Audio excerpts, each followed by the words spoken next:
Hi viewers, இன்றைக்கி நம்ம எதை பற்றி தெரிஞ்சுக்க போகிறோன்னா கந்தசஷ்டி விரதம். கந்தசஷ்டி விரதத்தை கடைபிடிக்கிற முறை, கந்தசஷ்டி விரதத்தோட பலன்கள், எத்தனை நாட்களுக்கு இந்த விரதம் இருக்கலாம், யாரெல்லாம் விரதம் இருக்கலாம், யாரெல்லாம் தவிர்த்துக்கிறலாம் அப்படிங்கிறத பார்க்க போகிறோம்.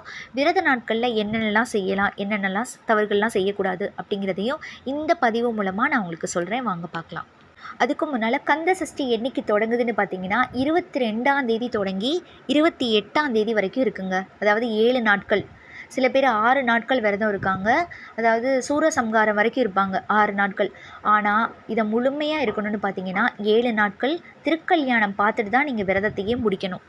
சில பேர் கலசம் வச்சு காப்பு கட்டி முருகனுக்கு விரதம் இருப்பாங்க. சரி, காப்பு கட்டுறதுனா என்னைக்கு கட்டுறது அப்படின்னு கேட்டிங்கன்னா 21ஆம் தேதி பிரதமை சாயங்காலம் ஒரு 5:45 ஸ்டார்ட் ஆகி மறுநாள் 22ஆம் தேதி சாயங்காலம் 7:45 வரைக்கும் இந்த பிரதமை தேதி இருக்குது.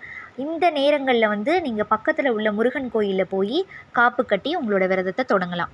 விரதம் தொடங்குறதுக்கு முன்னாலேயே நீங்கள் நாளே வீடை நல்லா சுத்தம் பண்ணிடணும். சுத்தம் பண்ணதுக்கப்புறம் தான் நீங்கள் விரதத்தையே தொடங்கணுங்க. சரி, நீங்கள் காப்பு கட்டிட்டு வந்துட்டோம். பூஜை எப்படி செய்கிறது அப்படின்னு பார்த்தீங்கன்னா, பூஜை அறையை நல்லா சுத்தம் பண்ணிவிட்டு மாக்கோலம் போட்டு மரப்பலகை வச்சு அந்த பலகைக்கு மேலே சிவப்பு துணி இருந்துச்சுன்னா ரொம்பவே சிறப்பு. அதை விரிச்சுக்கோங்க. விரிச்சிட்டு முருகனோட உருவப்படம், அதாவது ஃபோட்டோஸு இல்லைன்னா சிலைகள், உங்களோட இஷ்டம் எதை வைக்கணுமோ நீங்கள் வச்சுக்கோங்க. வச்சதுக்கப்புறம் அவருக்கு சந்தனம், குங்குமம் எல்லாம் வச்சுட்டு செவ்வரளி, முல்லைப்பூ, மல்லிகைப்பூ இந்த மாதிரி பூக்களால் நீங்கள் பூஜை பண்ணிக்கலாம்.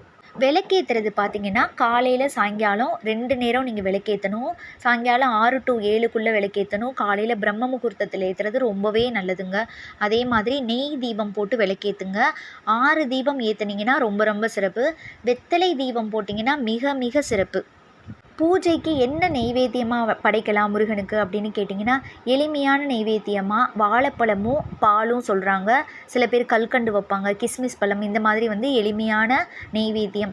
அதுக்கும் மேலே உங்களோட இஷ்டம். சக்கரை பொங்கல், நெய் பொங்கல், வெண்பொங்கல், கல்கண்டு பொங்கல், இந்த மாதிரி உங்களுக்கு என்ன விருப்பமோ அதை வச்சுக்கலாம். பருப்பு சாதம், இந்த மாதிரி உங்களுக்கு என்ன விருப்பமோ அதை வச்சுக்கோங்க. காலையில் வச்ச நெய்வேத்தியத்தை சாயங்காலம் வரைக்கும் வைக்கவே கூடாது.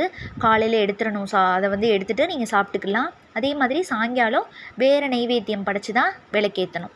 விரதத்தோட பலன்கள் பார்த்திங்கன்னா, நீங்கள் எதை நோக்கி விரதம் இருக்கீங்களோ அது கண்டிப்பாக நிறைவேறும். யாரெல்லாம் விரதம் இருக்கலாம் அப்படின்னு பார்த்தீங்கன்னா, குழந்தை பேர் இல்லாத தம்பதிகள், கணவனும் மனைவியும் சேர்ந்து விரதம் இருந்தீங்கன்னா கண்டிப்பாக உங்களுக்கு குழந்தை பேர் கிடைக்கும். ஏன்னா நிறைய பேர் இந்த விரதம் இருந்து தான் குழந்தை பேர் கிடச்சிருக்கு. அதனால் தாராளமாக நீங்கள் குழந்தை பேர் வேண்டி முருகன்கிட்ட வழிபாடு பண்ணிக்கோங்க. அவங்க மட்டும்தான் விரதம் இருக்கணுமா, மற்றவங்களாம் விரதம் இருக்கக்கூடாதா, மற்ற விரதம் வேண்டி அப்படின்னு கேட்டிங்கன்னா தாராளமாக அதுவும் வேண்டிக்கலாம். வீடு வேணும், கல்யாணம் நடக்கணும், வேலை வேணும், இப்படின்னு ஒவ்வொருத்தருக்கும் ஒவ்வொரு பிரார்த்தனை இருக்கும். யாருக்கெல்லாம் என்னென்ன பிரார்த்தனை இருக்கோ அவங்க முருகன்கிட்ட வேண்டி விரதம் இருந்துக்கோங்க. யாரெல்லாம் தவிர்த்துக்கலாம் அந்த விரதத்தைன்னு பார்த்தீங்கன்னா, உடல்நடை குறைவு உள்ளவங்க, அதாவது வயசானவங்க, அவங்க கர்ப்பிணி பெண்கள், இவங்கெல்லாம் விரதம் இருக்கிறத தவிர்த்துக்கிறணும். அவங்களாம் மனசார முருகனை வேண்டி பூஜை செஞ்சாலே போதும். எப்பயும் போல் நீங்கள் பூஜை அறையில் விளக்கேற்றி கும்பிட்டுக்கோங்க. அதனால் தவறே கிடையாது. எப்படி விரதம் இருக்கலாம், நாங்கள் எப்படி சாப்பிட்லாம் அப்படின்னு பார்த்தீங்கன்னா, ஒவ்வொருத்தர் ஒவ்வொருமாக சாப்பிட்றாங்க.